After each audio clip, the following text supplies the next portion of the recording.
Bueno, hola a todos, ¿cómo están? Muy buenos días. Esta es una oportunidad más para platicar con los líderes del mundo cripto. Me acompaña Dan Fuentes. ¿Cómo estás, Dan? Muy bien, muy bien. ¿Tú cómo estás? Extraordinario. Vamos a cambiar a inglés porque tenemos un invitado el día de hoy. Sorry for the Spanish introduction, but we are ready. Dan, can you introduce our guest tonight, please? Yeah, Nathan is one of the co-founders of Numbers Protocol, a very innovative project related to NFTs, to images, and to Web3. Ethan, we are so happy to have you here. We were just pleased to meet you. Can you first give a brief 30-second introduction on who you are and how you got into the blockchain world, please? Sure. Yeah. I'm Ethan, and I'm a developer and the community manager for Numbers Protocol, a Type A startup. My primary role is to help survey Web3 technologies and develop Capture Club, Numbers ecosystem NFT marketplace. I'm also a writer for numbers publications. I write technical surveys, developer resources, and some commentary on topics such as data authenticity.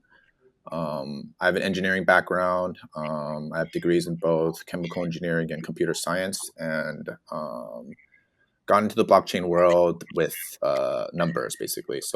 Before, I was aware of crypto and blockchain, but I didn't really work with it and do too much until I joined the numbers team. Extraordinary. And where are you based? Currently, I'm in Taiwan. Yeah, Taipei. Excellent. We this is my first interview for somebody from Taiwan, so I'm excited. I'm Yeah, excited. yeah. First of all, can you give you mentioned a couple of terms that are important, hmm and that maybe a lot of people that are listening to this or seeing this video after might not necessarily be ready to understand. So, can you give a brief intro on what Web 3.0 is and exactly where does the numbers protocol fit into that Web 3.0 before we Okay. dive into the protocol? Yeah, sure. Web 3.0 is sort of this idea. It's sort of like the next internet, basically. Currently, the current internet as we experience it today is very centralized. A lot of the data is stored on centralized servers. They're owned by big corporations, and Web3 is this idea of transferring over moving from centralized to decentralized. Like hosting your websites and applications using the blockchain, things like that. And then Numbers Protocol, we're creating a decentralized photo network for Web three. Think of every single digital asset, but that like digital assets populate the internet and the web, and then we're the kind of sort of like the Web3 solution for digital assets. Yeah. Great explanation, and thanks. Before we dive into the numbers protocol, I'd like to go in first into the decentralized part hmm that you mentioned, which I think very important. Now, as you transition, you're saying that big corporations right now run the game. Basically, we're on the Facebook, Googles, and of the world, and hmm basically they control the game now. How can a new platform be decentralized? What does that mean specifically for the information? Where is it stored, and how does the infrastructure actually work for there to be none? I mean, there is no company behind it, so that's going to be a disturbing idea for some of the entrepreneurs that are listening to this video. So, who owns the data? Where is it stored? How does it work? well, decentralization and the blockchain is basically uh, it's built on this idea of community. There are already decentralized storage solutions, like alternatives to centralized storage solutions, such as Filecoin and IPFS. These solutions, decentralized storage solutions, were born out of this idea. Like people realize that centralized solutions are a problem. They're subject to manipulation. They're subject to censorship.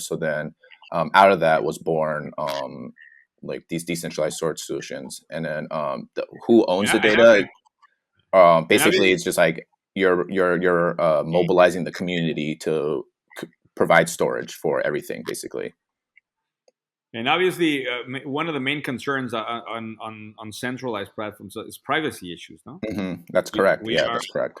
so security and privacy is a big issue when we have centralized platforms. Now, the numbers protocol specifically is aimed at photographs. Is that correct?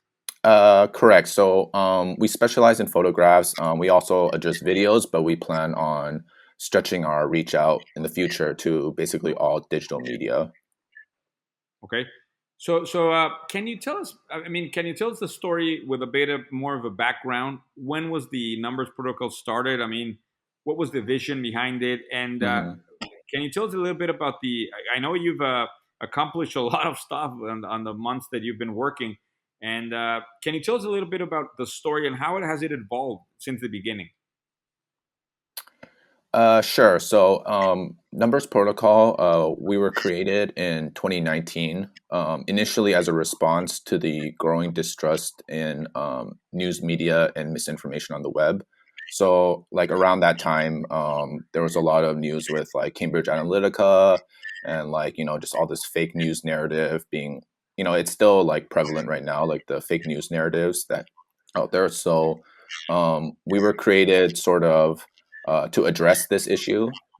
We wanted to address and solve this issue, but then sort of as we dove deeper into like the problem, we realized that it's not only a fake news issue; it's kind of like a digital media, digital assets on the internet issue. Like it's even bigger than that. So then, in order to solve the fake news and misinformation issue, we need to address the core problem, which is how digital media is treated on the web and how it's created and the lack of standards there are. So as so to that end, we developed sort of like an image traceability framework, which we call Numbers Protocol, and it encompasses like a three-step process of capture, seal, trace, and this uh, image traceability framework became basically is the backbone of the photo network, decentralized photo network that we're trying to create.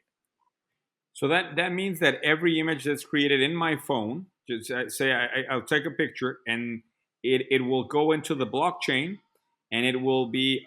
I mean, it cannot be copied. It's something that's you can trace it back to the origin. That's the idea, right? Yeah, that's correct. So there's a lot of things that happen. Um, as I mentioned, there's the capture, seal, trace process. So like with capture, basically, you use your smartphone and then you capture a photo, and then we record sort of like the birth information of the media. So we use the phones, the various sensors to collect, GPS location, timestamp, and other contextual information, and then uh, we also sign the photo with a digital signature, and then to sort of establish the creator, and then we store all that information on the blockchain to make it immutable, so it can't be manipulated. It can be traced. You can look back onto the blockchain record and say that okay, this photo has this information, and then the last step of the process is trace, which is where we inject the photo itself with the metadata that we collected to make it so that the photo can tell stories by itself. So even as it's downloaded on the internet, like the photo has all the information embedded inside of it. So like let's say that like somebody steals my photo or misuses my photo, then you can point to the picture and the picture will tell you that it was The created by origin. so and so and it was taken at this location. But Now, before I go into the advantages, sorry, Dana, just to understand, this is running on your own blockchain, or is it running on a specific blockchain that's already created? What's the Uh, blockchain? so we leverage other blockchains. So our technology is more on the device level, but so basically we store the information we leverage other blockchains. Yeah. Can you tell us what are the blockchains that you're using? A couple or So for the integrity record, we use the IOTA blockchain, and then for ownership, you can mint your photo as an NFT to establish ownership, and then so we currently support Ethereum and Thundercore NFTs. we plan on supporting more in the future. And then, yeah, that's the summary, I guess. Yeah. When you do the capturing process of the images, the users must upload the data into numbers protocol, right? So they should be connected in some way through their phone to your application, right? Or how does that work? So there's an app network tool that we created called Capture App. So it's just a simple, well, it looks like a camera app, but it's basically a blockchain camera. And then you take a picture, and then that photo, when you take the picture, it will collect all the environmental data, and then you have and then you can make the decision on whether or not you want to upload it to the blockchain or just leave it, as stored locally on your phone. And then if you And decide to store onto the blockchain, then you just allow it to upload, and then it'll upload the metadata, and then the signatures and whatnot. Yeah. And if someone uses the normal camera instead of your own Mhm. application, what happens then? So a normal camera will just take the photo, and it'll just be a raw image. So it'll just sort of be like an empty asset. It's just a raw photo. It has no information. Like if I download it, I won't be able to tell if it belongs to me or you, if I took it or where it was taken. Um, so it's just a raw photo. So like with Capture App, when you take a photo, it we call it a multi-layered information container. Like the photo itself has layers to it, so like you can peel the layers back, and then you can individual layers back, and you can see like, okay, this photo was taken by Dan, and it was taken in this location at this time with this device. And yeah, basically, yeah. So all the existing photos cannot be like uploaded into Numbers Protocol. It has to be new photos taken through the Capture Correct. app, right? Yeah, that's correct, because authenticity is like a really important aspect to it for us. So we can only guarantee the authenticity from photos that are taken with Capture App. So like any photo that hasn't been like that's already out there, like you can't guarantee that like you know it wasn't created by you; it was created by someone else. So Capture App sort of has the highest, I guess you can say, it has the highest level of security or verification that this thing belongs to you, and the information is correct, because it's from the source. It's from the moment that the photo was created. I'm imagining a lot of applications on this, Ethan, that will be necessary, like for in the future with normal cameras. Like I imagine a reporter that's Hmm. in a game or whatever, and it's capturing the scenes out of the sport. He wants that image to be recognized as his, right? That's Because correct. that's Yeah. something that's happening a lot on the web, that people copy and paste the image without having the Hmm. rights. Is this gonna? Are you thinking of moving that app also into like regular cameras, DSLR or other type of Yeah. So we have like an interesting use case that we worked on earlier this year called 78 Days. It was sort of like a collaborative project that we worked on with Reuters and Adobe, and basically we partnered with Reuters photographers as they captured the 78-day process between presidential transition between Donald Trump to Joe Biden. And for that one, the reporters, the Reuters photographers, had a special version of Capture App that allowed them to connect their DSLR cameras to the app. So if they take a photo with the DSLR, it'll be uploaded directly onto the Capture App, and then it'll do all the metadata, and it'll use Capture App, the mobile phone, to digitally sign and collect the metadata and upload to the blockchain. So it's in the roadmap to support other cameras, but there are challenges to that because there's all sorts of cameras out there. So right? in that particular use case, all the Reuters photographers had standardized equipment. They all use the same DSLR camera, so it was very easy to support this. But yeah, it's in the roadmap, and it's possible to do. And so, can you tell us a couple of use cases that are right now? I know you have a lot of. If I have the number correctly, you have like already a lot of images uploaded into the numbers protocol. I mean, Hmm. this is not Hmm. something that's new. So it's already you have.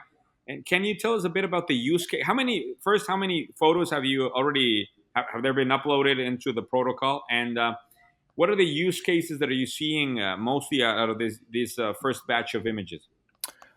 Sure. So I don't have the number off the top of my head, but I know that there are many countries that are using it. The main use cases are, like news photography, as I mentioned earlier, with the 78 days. So also because becoming social media is sort of like a big thing, and then there's this idea of like content creators and photographers. So photographers use it, content creators use it to establish themselves as creators, and then for photographers, they use it to sort of ensure that like the photos that they use, if they're used in news media, they can be traced back, and then they can't be used out of context and spread misinformation.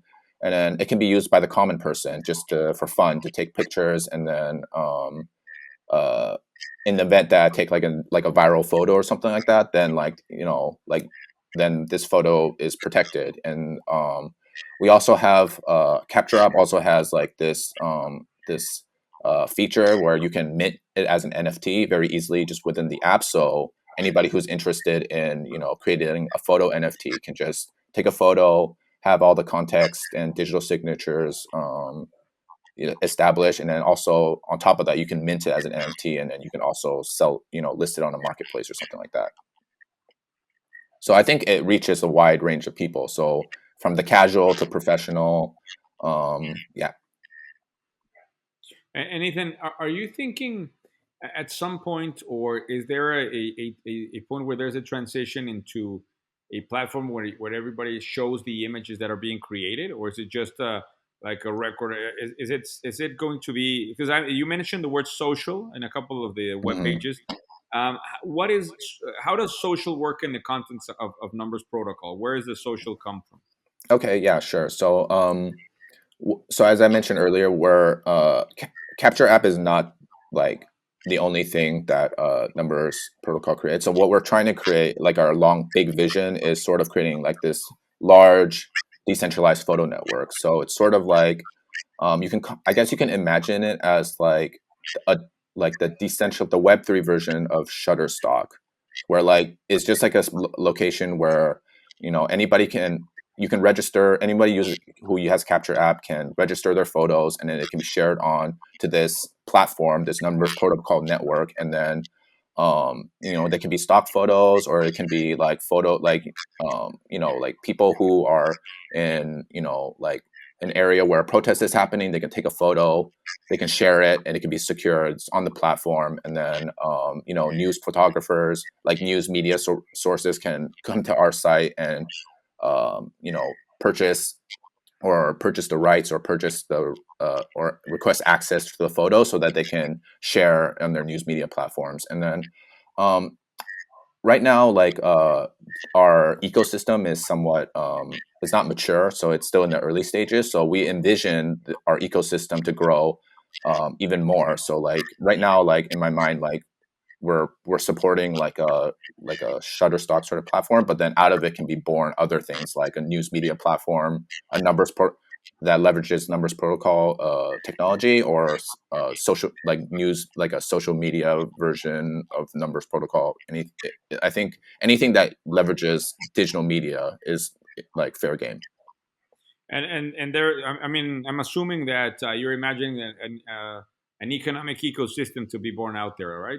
So the people that capture actually sell the rights to their Hmm. NFTs, and then so there's going to be at some point a marketplace where even reporters can sell the media and stuff like that. That's going to That's happen later on, that's correct. Yeah, that's correct.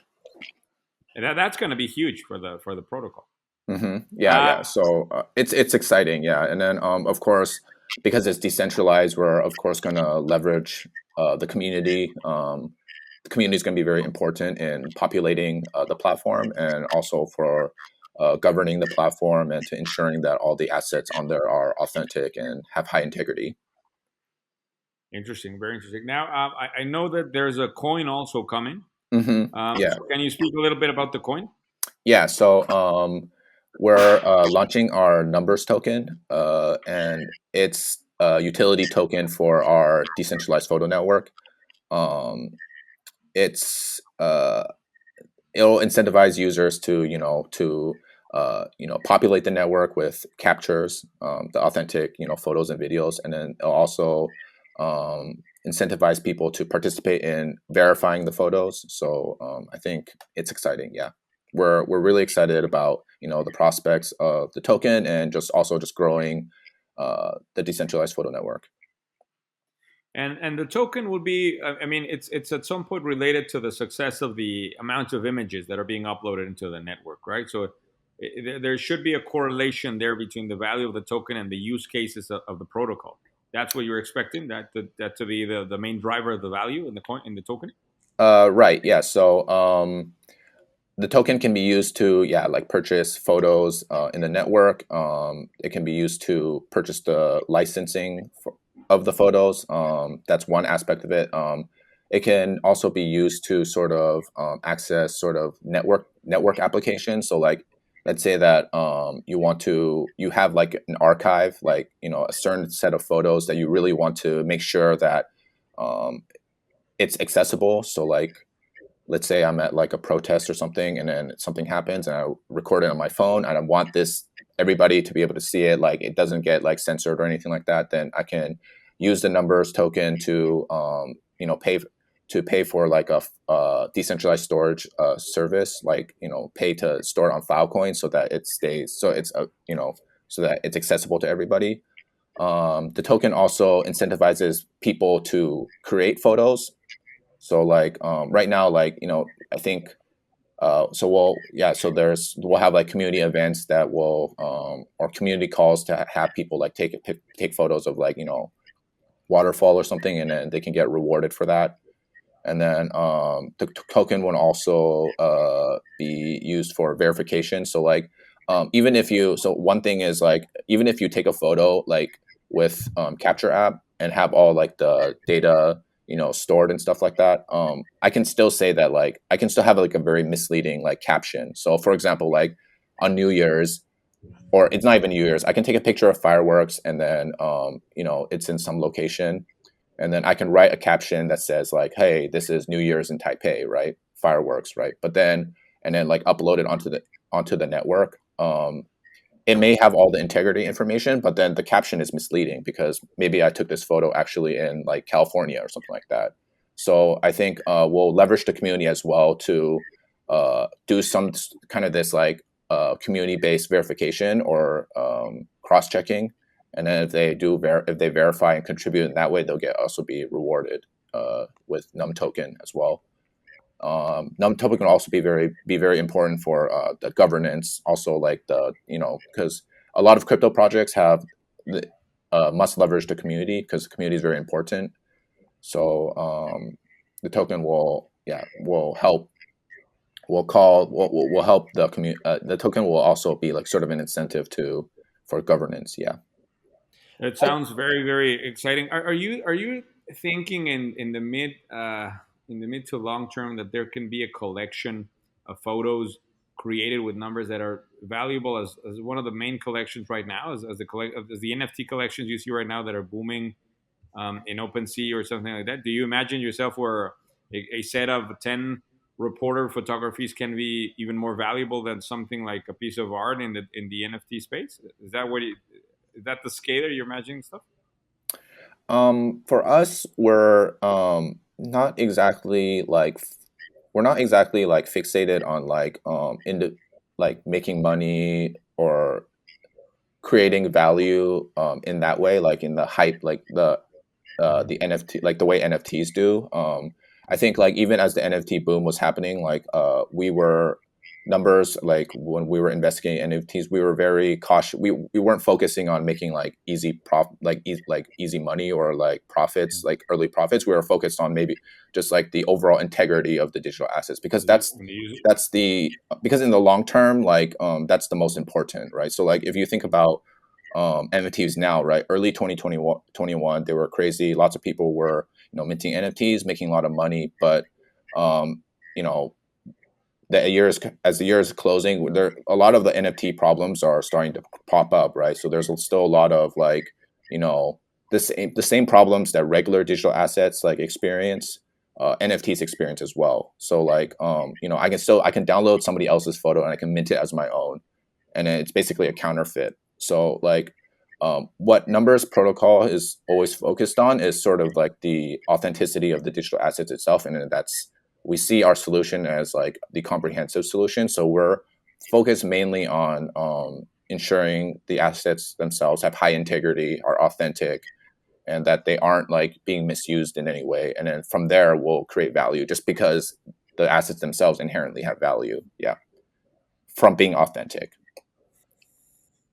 Yeah, because for example, right now, if all the NFTs that are pictures, you cannot actually guarantee they are like original, right? Hmm. The picture should be taken through an app like Capture App to to to know that it's actually 100% original, right?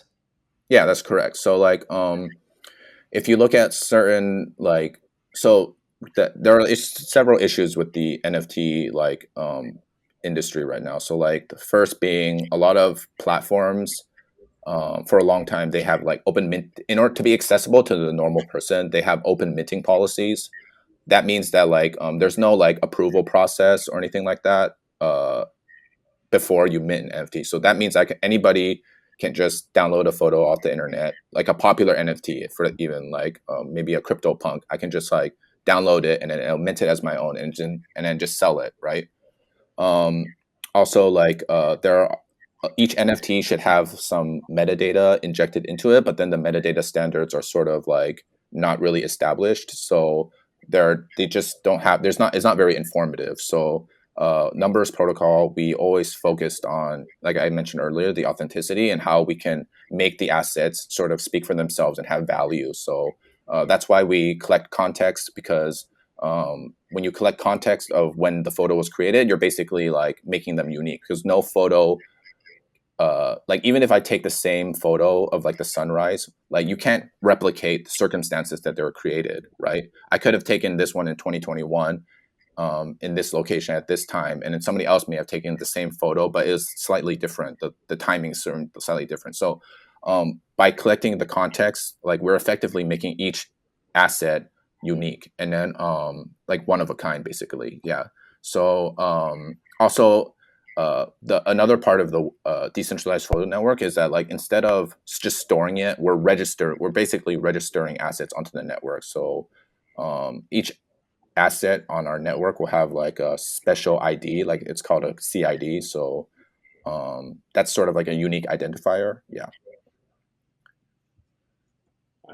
It's I want to congratulate you, Ethan, because I mean the work you guys are doing is absolutely, I mean, groundbreaking. You're actually creating what everybody speaks about Web 3.0. You guys are actually creating the opportunity there. So, right, we want to congratulate you, and I think you can you when this video comes out, if I look at it correctly, the token's already been out, right? So the token will be out briefly.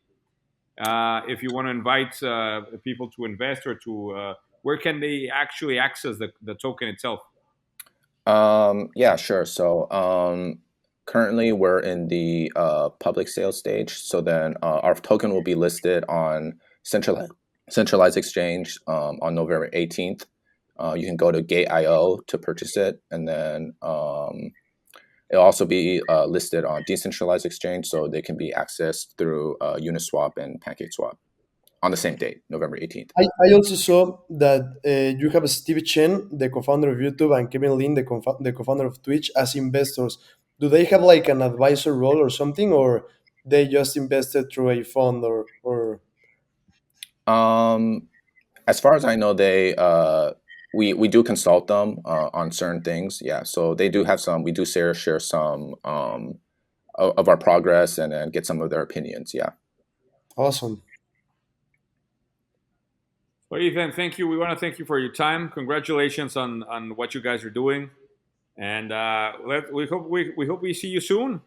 Yeah. We're gonna have Thank you. another digital event in January. Hope you can join us there. Okay. It would be great. It would be great for you to talk about Web 3.0 over there. Thank you very much. Okay. Thank you Thank for you. having me.